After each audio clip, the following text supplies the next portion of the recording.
Today's video, ito yung araw ng Friday at talaga namang after maghatid ng mga bata tuwing umaga ay talagang diretso na agad sa palengke. At hindi ko na nga ito na video yon doon kasi nga ang hirap mag-video habang namamalengke. Ay talaga nang kailangan nating mag-isip na kung anong ulam na may sabaw ang kailangan nating lutuin.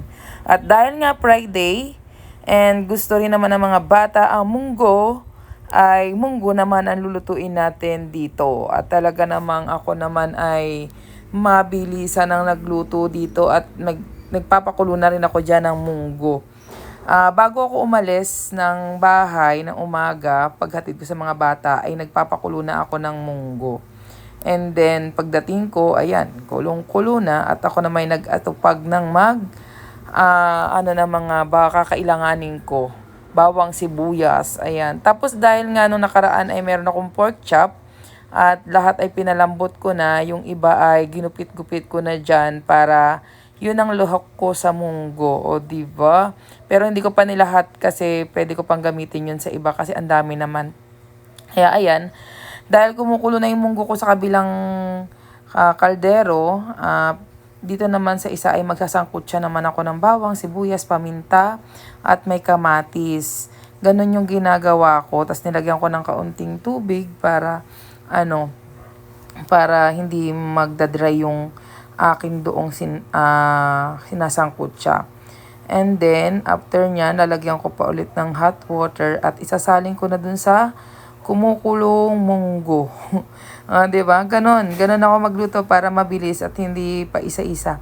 At dyan ko na siya lalasahan. Diba? Ang dami na naman ng ulam. At talaga namang gustong-gusto ng aking mga anak ang mga gulay. At basta may mga sabaw. Ayan, naglagay na ako dyan ng pampalasa at kung ano-ano pa para po masarap. At talaga namang bilang nanay ay talaga namang lahat ay gagawin para sa lahat ng gusto ng anak na ulam para marami ang makain. At dahil nga dyan ay minsan ayaw nila ng talbos ampalaya, ay wala rin naman ako nabili that time. Kaya talbos sili nilagay ko kasi parang ayoko naman ng walang lagay na dahon. Ayan. Naglagay na ako dyan ng malalaking pink salt na pagkakamalan ng aking mga ibang kasama ay pang design sa isda.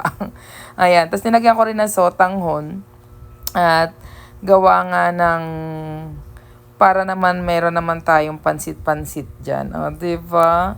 At kulong-kulo na nga yan dyan. At talagang sabi ko, nung oras na, kailangan ko pa magsundo ng bata. Kaya ayan.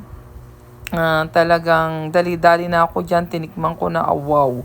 Sakto na yung kanyang lasa. Kaya nilagay ko na yung talbos sili. And then, tapos na yan dyan. Papatayin ko na yung apoy. And then, ayan na.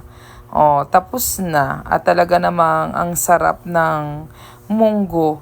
Hindi na ako naglagay ng chicharon kasi wala akong nabili that time. Pero okay lang. At tara na, magsusundo na tayo ng ating mga anak. Si Miracle at si Christian ay 11 ang out. At talaga namang nakakailang balik ako kasi nga dalawang sundo ako. Gawa na si Proyla naman ay 11:30. Mas gusto ko kasi na sabay-sabay kami kumakain ng tanghali. Kaya isinusundo ko sila sa school.